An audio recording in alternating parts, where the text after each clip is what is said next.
Covid के जो pattern हाल फिलहाल में जो दिखाई दे रहा है नाउ डे, अब तो हमें लग रहा है कि अगले 1-2 महीने में धीरे धीरे सबसाइड होना शुरू हो जाएगा।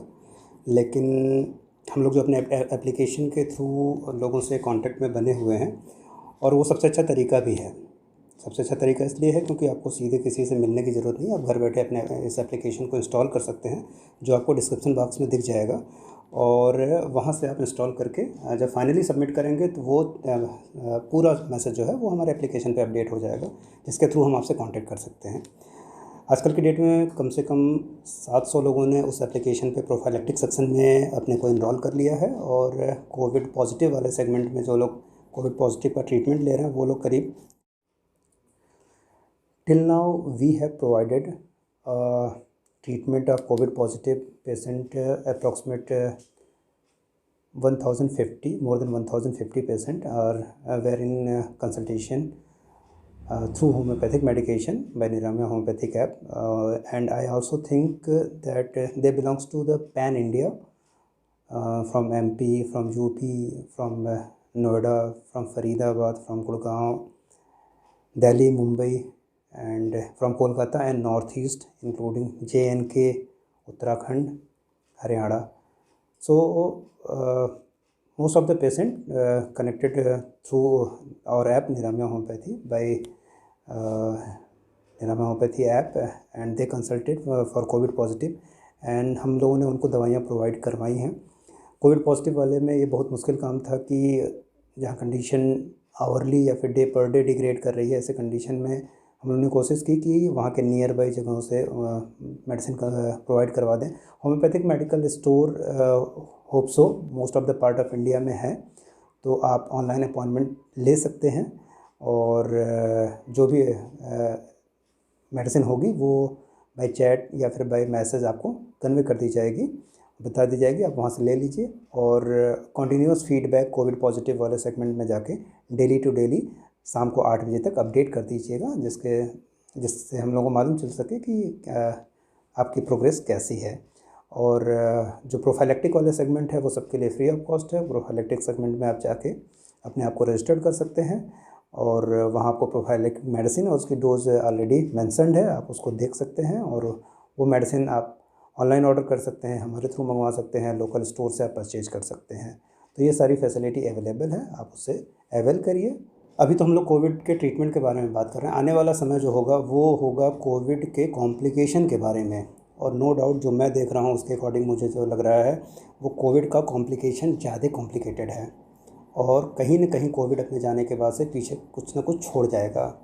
कोविड के प्रेजेंट सिनेरियो में मैं जो देख रहा हूँ वो ये है कि इस पैटर्न को याद रखिएगा, क्योंकि कई लोग इसे भूल जा रहे हैं, और जिसके चलते वो थर्ड फेज़ में जब कोविड का इन्फेक्शन पहुंच रहा है तो वो ज़्यादा दिक्कत वाला हो रहा है। फर्स्ट फेज़ में जब आप इन्फेक्ट हो रहे हैं तो वो एक माइल्ड फीवर हो रहा है जो 98-99 के आसपास रह रहा है, जैसा कि मैंने अपने पिछले वीडियोज़ में भी आपको बताया था। कई लोगों को वो फीवर फील हो रहा है, कई लोगों को फीवर फील भी नहीं हो रहा है, जिनकी बॉडी एडजस्टिव है उनको 98 शायद फील नहीं होगा। सेकंड जो फीवर ये जो इन्फेस्टेशन है इस वायरल इन्फेक्शन का, वो जिस दिन आप इन्फेक्टेड हो रहे हैं इसके 2-3 दिन के अंदर आ रहा है। सेकेंड इन्फेस्टेशन जो हो रहा है वो फर्स्ट फीवर के तीसरे, चौथे और 5वें दिन आ रहा है, जहाँ कि आपको फिर वही माइल्ड फीवर रीअपियर हो रहा है, और वो भी टेम्परेचर करीब 98-99 कभी कभी 100 के आसपास जा रहा है।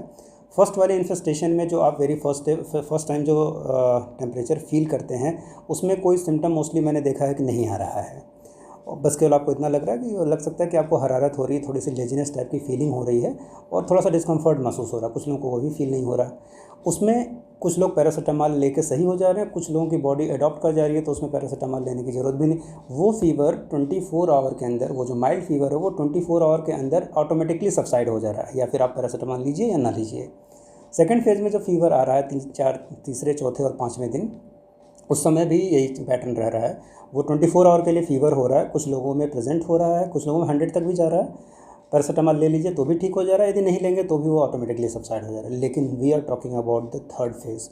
जो थर्ड फेज़ में इन्फेक्शन का जो थर्ड इन्फेस्टेशन आ रहा है वो फर्स्ट इन्फेक्शन के 11वें, 12वें और 13वें दिन आ रहा है, उस समय आपको हाई ग्रेड का फीवर आ रहा है जो 100 के ऊपर है, वो 101, 102, 103, 104 तक भी जा रहा है, जो कॉन्टिन्यूस बना हुआ है, जो पैरासीटामोल लेने के बावजूद भी 4 घंटे 3 घंटे के लिए सबसाइड हो रहा है और अगेन वो रिलैप्स हो जा रहा है।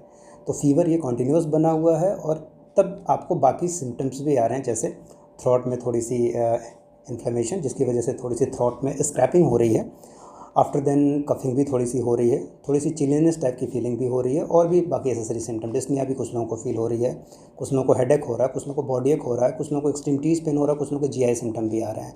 तो ये ढेर सारे मैनिफेस्टेशन हैं जो आ सकते हैं थर्ड फेज़ में, वो पर्सन टू पर्सन वेरी करते हैं। एक जो सबसे बड़ी बात है जिसके बारे में आज मैं बताना चाहूँगा आपको कि मोटा मोटी हम लोग के पास 3 तरीके हैं किसी भी पर्सन को कोविड टेस्ट करने के। First of all antigen test है, सेकंड एंटीबॉडी टेस्ट है और थर्ड है आरटीपीसीआर। कुछ दिन पहले आप लोगों ने भी पढ़ा होगा कि आईसीएमआर ने भी ये बात कन्विंस की है कि देयर आर ओनली 70% केसेस की एक्यूरेसी है आरटीपीसीआर में। एंटीजन टेस्ट कई बार आप लोगों ने पेपर में पढ़ा होगा, पता चले प्राइवेट पैथोलॉजी में हो रहा है तो पॉजिटिव आ रहा है, गवर्नमेंट पैथोलॉजी में नेगेटिव आ रहा है, सो एंड सो कन्फ्यूजिव है। तीसरी चीज़ जो आ रही है वो एंटीबॉडी टेस्ट। एंटीबॉडी टेस्ट में आपको ये नहीं मालूम चलेगा कि आप इन्फेक्शन से अभी सफ़र कर रहे हैं या इन्फेक्टेड होकर ठीक हो चुके हैं, क्योंकि एंटीबॉडी इन्फेक्शन के बाद बनती है और एंटीबॉडी जितनी ही ज़्यादा मात्रा में अवेलेबल रहेगी दैट्स मीन कि आप उतना ही उस स्ट्रेन से प्रोटेक्टेड हैं। 3 तरीके हैं। अब बेसिक चीज़ पे आते हैं। बेसिक चीज़ पे ये आते हैं कि मान लीजिए आपको इन्फेक्शन हुआ, आपको सिम्टम्स आ रहे हैं, आप ये नहीं डिफ्रेंशिएट कर पा रहे हैं वो कोविड है या फिर नॉर्मल वायरल इन्फेक्शन है। ऐसे कंडीशन में ये भी ऑथेंटिसिटी नहीं है कि जब आप कोविड टेस्ट करवा रहे हैं तो कोविड टेस्ट पॉजिटिव आया तो क्या आप वास्तव में कोविड से सफ़र कर रहे हैं या नहीं कर रहे हैं। ऐसे कन्फ्यूजन वाले कंडीशन में क्या एंटीबायोटिक का यूज़ ठीक रहेगा, ऐसे कंडीशन में क्या कॉन्टीन्यूस एंटीबायोटिक का यूज़ ठीक रहेगा। तो there are so many ways. So आप जिस तरीके से आप ये समझ सकते हैं कि उसमें करना क्या होगा। होम्योपैथिक मेडिकेशन और एलोपैथिक मेडिकेशन में थोड़ा सा डिफ्रेंशिएट है। आज मैं फिर ये बात बताना चाहूँगा कि जो WHO का प्रोटोकॉल है, जो इंडियन गवर्नमेंट का प्रोटोकॉल है कोविड के रिगार्डिंग, उसको आप स्ट्रिक्टली फॉलो करेंगे, उसको डिनाई नहीं करेंगे। लेकिन यहाँ 2 बातों के बारे में मैं बताना चाहूँगा। फर्स्ट ऑफ ऑल कि यदि किसी को कोविड का इन्फेक्शन नहीं है, उसके सिम्टम कोविड लाइक हैं, तो उसे क्या करना चाहिए। क्या ऐसे कंडीशन में एंटीबायोटिक शुरू कर देनी चाहिए? क्या ऐसी कंडीशन में बाकी सारी दवाइयाँ शुरू कर, आपको विटामिन सी से कोई दिक्कत नहीं होगी, आपको मल्टीविटामिन से कोई दिक्कत नहीं होगी, जिंकोविट से भी कोई बहुत ज़्यादा दिक्कत नहीं होगी, एंटीबायोटिक भी एक हद तक आपके लिए बहुत दिक्कत नहीं। लेकिन एंटीबायोटिक का यूज़ वो भी खास करके ऐसे कंडीशन में जब आप ये कंफर्म नहीं है कि वो नॉर्मल वायरल इन्फेक्शन है या फिर वेदर का चेंज है या फिर वो कोविड है, तो आप कितने दिनों तक ले सकते हैं। होम्योपैथिक मेडिसिन ऑफ ट्रीटमेंट में there is all treatment based on the symptomatology. आपके जो भी सिम्टम्स आ रहे हैं उसको सिम्टोमेटिकली उसे कवर किया जाएगा और आफ्टर देन उसको एनालाइज करके आपको दवा दी जाएगी। उसमें दूर दूर तक कोई भी साइड इफ़ेक्ट्स नहीं है। मैं एक बार दोबारा बोलना चाहूँगा, होम्योपैथिक मेडिकेशन में दूर दूर तक कोई भी साइड इफ़ेक्ट्स नहीं है। तो आप क्यों नहीं चूज़ करते हैं आप ऐसी चीज़ों को जिसका साइड इफ़ेक्ट नहीं है। कोई भी ड्रग्स आप एलोपैथिक यदि आप लेते हैं, you can watch the side effects. दूसरी चीज़ मैं उन लोगों के बारे में बताना चाहूँगा जो लोग वेरी फर्स्ट डे से पैरासीटामोल शुरू कर दे रहे हैं। Dear, antipyretic is a not a solution. जब भी आपकी बॉडी में कोई भी इन्फेक्शन होता है, कोई भी foreign substances, foreign living things जब आपको इन्फेक्ट करती है, तो there is a inflammatory process which initiate inside the body. उस इन्फ्लेमेटरी कंडीशन में इंटरल्यूकिन 6 और TNF गामा रिलीज़ होता है जो टेम्परेचर को मॉड्यूलेट करता है। टेम्परेचर रेज करने का काम कभी भी बैक्टीरिया और वायरस नहीं करता है। टेम्परेचर रेज करने का काम हमारा हाइपोथैलेमस करता है और वो टेम्परेचर इसलिए रेज होता है ताकि जो पैथोजन हमारे अंदर एंटर किया है उसका मल्टीप्लिकेशन या उसकी ग्रोथ अनकंट्रोल्ड वे से ना हो जाए, वो इतनी ज़्यादा अमाउंट में बॉडी में रिप्रोड्यूस ना हो जाए जिसकी वजह से बाकी वो कॉम्प्लिकेशन पैदा कर सकें। आप पैरासीटामोल खा के और बाकी चीज़ों खा के आपने टेम्परेचर को डाउन कर दिया। टेम्परेचर बॉडी का प्रोटेक्टिव फिनोमेना है, ये बीमारी नहीं है। जो लोग इसे बीमारी समझ रहे हैं, टेम्परेचर एक एक्सटर्नल मैनिफेस्टेशन है किसी भी इन्फेक्शन का। आपने पैरासीटामोल लेके आपने अपनी सिम्टम्स को सबसाइड कर लिए, आपने अपने फीवर को सबसाइड कर लिया, लेकिन क्या वो पैथोजन की ग्रोथ रुक गई है? वो पैथोजन तो उसी तरह से मल्टीप्लाई करेगा। आपने टेम्परेचर कम कर दिया और तेज़ी से मल्टीप्लाई करेगा। तो जब भी आप इस तरह की कोई मेडिसिन लेते हैं तो surely you have to consult a doctor. आप अपने डॉक्टर ना बनिए। और दिक्कत उन्हीं लोगों के साथ हो रही है जो लोग वेरी फर्स्ट डे से पैरासीटामॉल लेना शुरू कर दे रहे हैं और पता चले उनको सिम्टम नहीं है और अंदर बाकी सारे प्रोसेस चलते रह रहे हैं। तो इन सब चीज़ों से बचिए। जाहिर सी बात है, एक doctor either he is allopathic और होम्योपैथिक और Ayurvedic whatsoever they he is, जब वो रिकमेंड करे और जिसके अकॉर्डिंग रिकमेंड करे, आपको नहीं समझ में आ रहा, आप किसी लोकल डॉक्टर से कंसल्ट कर लीजिए, कोई दिक्कत नहीं, वो आपको सही सजेशन दे देगा।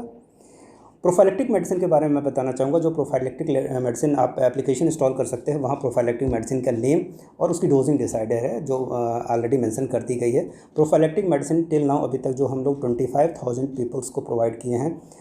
2 हफ्ते पहले तक हम लोग का जो फीडबैक था उसमें पॉजिटिव पेशेंट नहीं थे, लेकिन ऑनेस्टली मैं ये बात एडमिट करना चाहूँगा कि प्रोफाइलेक्टिक लेने के बावजूद भी कुछ पेशेंट ऐसे थे जो पॉजिटिव आए। फ़र्क क्या रहा और कौन से वो पेशेंट थे जो प्रोफाइलेक्टिक लेने के बावजूद पॉजिटिव आए? वो मरीज़ थे, सपोज दैट एक घर में एक बच्चा बीमार पड़ता है, आप उससे कम्प्लीटली आइसोलेट नहीं कर सकते हैं। बच्चे की केयर के लिए आइदर मदर या फादर में से कोई तो एक साथ में रहेगा। हाई वायरस लोड में जो लोग कॉन्टीन्यूअस रह रहे हैं, जिनका एक्सपोजर ज़्यादा है, वो कोविड पॉजिटिव आ रहे हैं, नो डाउट, प्रोफाइलेक्टिक लेने के बावजूद भी। लेकिन जो मैंने देखा वो देखा नॉमिनल सिम्टम के साथ वो मुश्किल से 3 से 4 दिनों में रिकवर कर जा रहे हैं। 3 से 4 दिनों में उनकी रिपोर्ट नेगेटिव आ जा रही है। दैट्स मीन कि प्रोफाइलेक्टिक इज़ स्टिल वर्किंग, उतनी इफ़िशियंसी में नहीं लेकिन वर्क कर रही है। एक मरीज़ के बारे में शेयर करना चाहूँगा जो मेरी प्रोफाइलेक्टिक दवा ले रहे हैं, मैं उनका ऑडियो भी आपसे शेयर करूँगा। वो प्रोफाइलेक्टिक लेने के बावजूद भी उनके अंदर सिम्टम आए और just like coughing, fever, loss of taste, loss of smell and other thing which most probably confirm that he was suffering from COVID. लेकिन जब उन्होंने टेस्ट करवाया तो उनका कोविड टेस्ट नेगेटिव आया। 2 दिन बाद फिर दोबारा उन्होंने कोविड टेस्ट करवाया, again he is negative. Then we consider that yes, prophylactic is working in excellent way. Budget की बात करते हैं। खुदा न खास्ता किसी के घर में कोई ऐसी कॉम्प्लिकेशन आ जाए कि किसी को कोई जाके इन्फेक्ट होकर यदि एडमिट होता है, आपकी जो कॉस्ट है, जो ट्रीटमेंट का कॉस्ट है, it's much then your expectation. और उसके बावजूद भी कोई ये श्योरिटी नहीं है कि क्या होगा। प्रोफाइलेक्टिक लेते रहिए ना, कितनी कॉस्ट इफेक्टिव होगी सर। आप ऑनलाइन परचेज़ कर लीजिए, आप हमसे मंगवा लीजिए, आप अपने लोकल किसी होम्योपैथिक डॉक्टर से कंसल्ट कर लीजिए, वो आपको प्रोवाइड कर देगा। आपको कहीं भागने की ज़रूरत नहीं है। प्रोफाइलेक्टिक आप बाकी आयुर्वेदिक दवा ले सकते हैं, प्रोफाइलेक्टिक में आप काढ़ा ले सकते हैं, प्रोफाइलेक्टिक काढ़ा पी रहे हैं अपने आप को बचाने के लिए, आप बाकी प्रिकॉशंस ले रहे हैं, तो होम्योपैथिक मेडिसिन में जो कि ऑलरेडी सेफ है उसको क्यों नहीं ले रहे हैं। और हम लोगों ने तो 12 पोटेंसी डिसाइड कर रखी है, जो कि वो कैंसर का भी मरीज़ ले सकता है, वो ट्यूबरकुलोसिस का भी मरीज़ ले सकता है, वो डायबिटिक भी ले सकता है, वो सीकेडी का भी मरीज़ ले सकता है, वो पल्मोनरी वाला भी ले सकता है। इस सब के लिए वो 12 हम लोगों ने 30 पोटेंसी को रिकमेंड नहीं किया है। वो इसीलिए क्योंकि 30 पोटेंसी सबके लिए सेफ़ नहीं है, एजेड 1 के लिए भी सेफ़ नहीं है और बाकी के लिए भी। वो उसमें दोबारा हमें कंसिडर करना पड़ेगा कि उसकी किस प्रोफाइलेक्टिक मेडिसिन ऐसी मेडिसिन होनी चाहिए जिसमें डोजिंग और बाकी सब चीज़ें चेंज ना करनी पड़े, केवल डोजिंग चेंज करनी पड़े, मेडिसिन ना चेंज करनी पड़े। इनिशियली हम लोग एक मेडिसिन दे रहे थे प्रोफाइलेक्टिक के लिए, आज की डेट में 2 मेडिसिन हम लोग इसीलिए दे रहे हैं प्रोफाइलेक्टिक के लिए क्योंकि हम मान के चल रहे हैं कि कम्युनिटी स्प्रेड में शायद किसी के अंदर सिम्टम नहीं आ रहे, लेकिन ही में भी इन्फेक्टेड फ्रॉम कोविड-19। सो अपने आप को बचाते रहिए। बजट के बारे में जो मैं बता रहा था, 3 लाख रुपए, 2 लाख रुपए, यहाँ तो पहले आप 1-1.5 लाख रुपए, 2 लाख रुपए पहले डिपॉजिट करिए, आफ्टर देन वो आप मरीज़ को एडमिट करेंगे, तब इलाज करेंगे। उस कंडीशन तक जाने तक फर्स्ट वाला इन्फेक्शन जब आपको हो रहा है, जब आपको माइल्ड फीवर आ रहा है, आप समझ नहीं पा रहे हैं, सेकंड वाला इन्फेक्शन जब हो रहा है, जब आप समझ नहीं पा रहे हैं, उसे इग्नोर कर रहे हैं, तब जाके आप थर्ड फेज़ में आ रहे हैं। फर्स्ट और सेकंड इन्फेक्शन जब आ रहा है, उसी समय 90% लोग जिनकी इम्यूनिटी प्रॉपरली वर्क कर रही है, वो उसी इन्फेक्शन के दौरान सही हो जा रहे हैं। फर्स्ट जो थर्ड डे आपको फर्स्ट सेकंड थर्ड डे जो सिम्टम आ रहे हैं, after then 5th 6th 7th day जो सिम्टम आ रहे हैं, इसी के दौरान मोस्टली जिन लोगों की इम्यूनिटी प्रॉपरली वर्क कर रही है, इस दौरान 90% लोग सही हो जा रहे हैं। लेकिन ये 10% लोग बाकी थर्ड फेज़ में जा रहे हैं, और 10% लोग जो थर्ड फेज़ में जा रहे हैं, ये वही लोग हैं जो फर्स्ट और सेकंड फेज़ में लापरवाही कर रहे हैं, जो मानने को तैयार ही नहीं है कि वो इन्फेक्टेड हैं, और उसके बावजूद भी वो ट्रैवल कर रहे हैं, बाकी अपने काम कर रहे हैं, बाकी सारी चीज़ें कर रहे हैं। तो इसलिए ज़्यादा ज़रूरी है बजट इफेक्टिव। यदि आप बात करेंगे तो homeopathic medicine is much cost effective and also very efficient for the कोविड-19 prophylactic as well as treatment medicine. अब हम लोग बात करते हैं कि कोविड-19 का होगा क्या। कोविड-19 के बारे में ढेर सारे लोगों के ढेर सारे एजम्पशन हैं। कुछ लोगों का कहना है कि कोविड-19 की वैक्सीन आ जाएगी, बहुत अच्छी बात है, हम भी वैक्सीन का वेट कर रहे हैं। कुछ लोग कह रहे हैं शायद वैक्सीन ना आए, WHO ने भी ये बात एडमिट की है कि शायद वैक्सीन ना आए। कुछ लोगों के बाकी भी ढेर सारे कहने हैं। मेरा जो मानना है वो मैं आपसे शेयर कर सकता हूँ। मैं ये नहीं बता रहा हूँ कि जो मैं बोल रहा हूँ वो सही ही होगा, आई डोंट नो, वो तो टाइम बताएगा। कोविड-19 आपके साथ हमेशा के लिए परसिस्ट करेगा। कोविड-19 कभी नहीं जाएगा, वो नॉर्मल कोल्ड के तरीके से परसिस्ट हो जाएगा, उसकी वायरुलेंसी कम हो जाएगी, उसकी वजह से नंबर ऑफ़ डेथ कम हो जाएंगे, लेकिन वो आपके साथ परसिस्ट करेगा। जब ये सारी चीज़ें धीरे धीरे करके सेटल हो जाएंगी अगले 2-3 सालों में, तब उसके बाद ये कोविड-19 पैंडेमिक के फॉर्म में ना होकर वो एंडेमिक के फॉर्म में रहेगा। एंडेमिक मीन्स किसी भी पर्टिकुलर जगह पता चलेगा कि इमीडिएटली केसेस ज़्यादा आने शुरू हो गए, गवर्नमेंट ने काम किया, उसको वहीं का वहीं सबसाइड कर दिया। तो अब ये जो कोविड-19 अगले 3-4 साल बाद इसी तरीके से परसिस्ट करेगा कि वो पैंडेमिक ना होकर एंडेमिक के फॉर्म में कन्वर्ट हो जाएगा। नाउ आप डिस्क्रिप्शन में मेरे एप्लीकेशन का लिंक देख सकते हैं, आप वहाँ से बाकी सारे कांटेक्ट कर सकते हैं। मैं कुछ मरीजों के इसमें क्या कहते हैं उसमें फ़ीडबैक, मेरे एप्लीकेशन पे कुछ कोविड पॉजिटिव मरीजों के फ़ीडबैक भी हैं जो ऑडियो और वीडियो फॉर्म में है। किसी भी मरीज़ की प्राइवेसी को एक्सपोज करने का हमारा कोई भी मोटो नहीं है और ना हम ऐसा करना चाहेंगे। इसीलिए हम कोशिश करेंगे कि उनकी ऑडियो या वीडियो क्लिप जो भी हम बनाएं उसमें कम से कम मरीज़ की प्राइवेसी अफेक्टेड ना हो। Thank you very much for listening us. Safe रहिए, घर में बने रहिए, होम्योपैथिक मेडिसिन लेते रहिए, प्रोफाइलैक्टिक वाली दवाइयाँ लेते रहिए, अपने लोकल डॉक्टर से कंसल्ट करते रहिए। बिना डॉक्टर के कंसल्टेशन के बहुत ज़्यादा दिन तक मेडिकेशन न करिए। आप अपने लोकल में आप होम्योपैथिक डॉक्टर से भी कंसल्ट कर सकते हैं, वहाँ से भी आप दवा ले सकते हैं। Thank you very much. Thanks.